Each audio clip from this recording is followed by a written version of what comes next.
I said, I know you think a lot of Keon and what he can give you, but were you surprised he was able to give you this much day one? No, the only thing he wasn't able to do with us was anything that was with contact. So he was practicing, conditioning, and I told him, I said, you better, because we're going to know something here in the next couple of days, you better condition. And, and he has been. He's really a disciplined, conscientious, but it's just nice to have a steadying force. Did you notice what I did at the end of the game with him? I love it when you guys don't even watch the game. You have your questions. I had him take it out of bounds because he was the one I knew would throw to the right guy. And that's what he gives us. But I thought there was a lot of good. I mean, 18 assists. We ended up out rebounding them, and they played hard. Dante didn't make all these shots. He plugged one, and then he passed up one because everybody's got him thinking he got to be this guy. Please leave him alone and let him be that guy that we're begging to shoot balls. Not like he's going to have to make 8 threes a game. The ones he made gave us the burst to lead at halftime. And I'll tell you what, he came up with, I'm happy with him. Olivier, I grabbed him after and I said he had a great first half, but I liked the lineup at the end of the game, so I stuck with it. And he was fine. How about BJ? BJ played for us, played to the training. Here's the greatest play he made. He dribbled it up and threw it where he could have tried to shoot it, and he threw it to Davion in the corner for a 3. He hadn't done that all year. He would have gone in the middle and loop-de-loop and spun and thrown. I mean, just play the game as it comes. And so I was really proud of him. The biggest thing I told him in the first half, if you don't come up with loose balls, I'm not playing you. Well, you see, he started diving for balls, including the last one. Devin was good too. Gerald Bird, we'll go to you next. Yeah, John, I know Isaiah Jackson's had some nice games. Seemed to play really well today. Are you getting more than what you expected from him when he came on campus or not? Well, again, with him, we've got to just, know that he can do things no one else on this team can do. He can go get a block. He can go get a rebound. He can just do stuff other guys can't do. And so, there are points in the game he needs to be in there. But he's a skilled player, but I'm like I said, Jacob did okay, wasn't the same as he was, but he was fine. I went crazy when every time he has a breakaway that he tries to dunk. That's what it looks like. Why not lay it in? And if you miss it, you can tip it back. And I said, we're not settling for that. And I told them at the end of the game, I'm coaching like it's a close game. But we needed to let them know if you defend and you execute and you pass to each other, you will beat some people by 20. But you can't be selfish offensively and break down defensively and then have to make plays at the end of a game. But like I said, this was a great win for these kids. They're moving in the right direction. And again, I come back to our fans have been great to this team. Letting them buy time and understand that they didn't have 16 games under their belt like normal teams. And, we didn't have the kind of schedule that we have, and Cal's making excuses. I mean, they never turned on these kids. And that's what's great about Kentucky fans, class people. And they supported Devin, a BJ, or you could bury him and try to be just so nasty. And I understand that COVID's hit a lot of people, but like I said, our fans are unique and special. John Hale, we'll come to you next. Cal, can you just walk us through the decision as a team to kneel during the anthem and what your conversations have been like this week since Wednesday? We didn't have a whole lot of conversations. I heard it, that they wanted to do it when we were on our way to the arena. And so I called the 3 leaders in and I said, talk to me. And they said they wanted to kneel. I said, tell me why. And they said, this is why. And I said, okay. And they said, well, you kneel with us. And I said, do you want me to? They said, yes, we do. And I said, okay, I'll kneel with you. So, I think, again, it's something that speaks for itself. And, these kids are good kids, and, you know, they care about this country and all the other stuff. And, you know, they're trying to figure out life and making statements that they think they have to make. And I want to listen to what they're saying, and then I'll support them if they want me to be there. If they said we're good by ourselves, I probably wouldn't have been out there. Larry Vaughn, we'll come to you next. I got to admit, I thought getting Keon back would make a difference for you, but I never had an idea it would make such a huge difference. I mean, just what impact does he have not only with his play, but what he kind of makes other guys able to do then? Well, first of all, when I told the team this, you know, when he talked to the doctors, he was scared to death and thought it was going to go longer and this, that, and the other.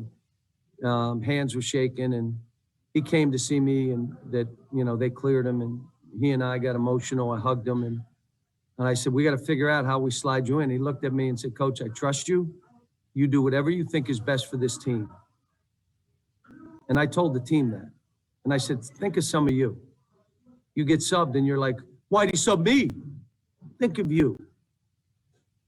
Think of how he responded to this. He's a leader by example. He's not a confrontational guy. That's not who he is. You saw the kind of athlete he is. You see that he's way physically stronger than he was, way more patient mentally. The game has slowed down for him. But it's a big deal. We've been playing without him. I mean, come on. You know, but again, I come back to, you know, and that's why you want to have a great fan base that understands and isn't going crazy, and, you know, that gives kids a chance. And that's why you want those kind of things. John Clay, we'll go to you next. John, you're very balanced. I think 8 guys scored. Nobody scored more than 13 points. Is that what you envision this team being? I hope so. You know that my teams historically have had 5 guys in double figures, and if someone's an unbelievable scorer, they'll go between 16, and the most anybody scored was Jamal Murray in 20. And when he's getting 50 in a pro game, you probably could have scored a few more, but he sacrificed for his team so we could have 5 guys in double figures. But the reality of it is, it's who has it going. It's how we play here. This is the culture of learning to fight, learning to be a teammate, learning to execute for each other, playing and worrying more about your team than yourself. That's what this is here. Having a competitive spirit, knowing that you're not just exchanging baskets, you're trying to beat that other guy and that other team. That's the culture here. If you don't want that culture, you can't be here. And so that's where we're now going to. This was a good game for us, but look, we got other games. I mean, I think who's our next game, Deb? Our next game is Alabama on Tuesday. Yeah, so Eric's over here feeding his face. I'm starving. He's just jamming stuff down his face over here. But, you know, Alabama is terrific. You know, the way they play and how they space the court, and tough veterans, guys that have been around. That's going to be a hard game for us. But again, let's enjoy this. Let's enjoy these kids. Let's enjoy their growth. You know, I know there probably was some people that put dirt on the coffin, and we pushed the coffin open and said, hey, you ain't putting that dirt on this. And you know, and that stuff was out there. But look, I kept saying to you, we got good kids. I'm proud of these kids. They just need time. And I'm not changing that thought. We just need time. All right, Coach, we have time for 2 more, Kent Spencer and then John Wong. John, just how much pressure does Keon take off of everybody? I mean, for the guards, he can handle the ball a little bit, pass, feed the post. And for the big men, you know, it just seems like he just takes kind of pressure away from everybody a little bit. And how about he can calm them down on the court, so he takes it off our staff? You know, I mean, it's that's what makes it amazing at Mississippi State, how we pulled that off without him out there. That how we did it, how they kept together. You know, but this, like I said, he's a special young man, great human being, great teammate, and a skilled basketball player. Talented. Okay, John Wong, finish us off. Way to go, John. Now the fan base is going to expect you to win every game by 20 points. But when we hear you scream, play to your training, play to your training, could you see this happen in practice? Were you anticipating this by the way they were responding in practice? Well, what had happened, I think they finally, we got to listen. We got to listen to what we're trying to do. We had to limit turnovers, right? We had to start executing to create good opportunities for each other. We had to be about each other. We couldn't have breakdowns defensively. And we just zeroed in on those things for 3 weeks. We were going 2-a-days, like we're still going 2-a-days. Like we'll go 2-a-days for another, we got to. Let me ask you, John, what else do they have to do? Oh, video games. Come on now. You know they got video games and they got to do, and they do got to sleep, 21 hours. I mean, what do they have to do? Let's get on that. Let's watch, even if it's video. We're watching tape. We're doing stuff. We're together. We're becoming a team. I went overboard with the COVID. I really did. It was so, I had coaches telling me, you're out of your mind. But I'm dealing with people's sons. And my issue started becoming mental health. And that's why I said, if we're testing 3 times a week and we're in this bubble cocoon we're in, the lodge, the practice facility, and that's it, and my house, and I'm getting tested, Ellen, we're going to become a family.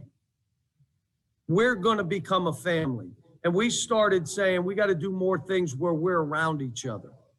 And not, without, we social distance, you had masks, but we had to. And even now I keep worrying about, this isn't normal. How about they came here to play in front of 24,000 fans? And now all they can do is have them be real positive the way they are, but they can't be at the games. But if they were at the games, they're carrying us to wins, our fans. How about going on the road? First time I've been down to Florida, I didn't get to see the tents. The night before were the tents were out there. No tents, there were no tents. I mean, they don't get to be in a college environment socially, being in the classroom, meeting professors, none of it. 4 white walls, and then we're struggling.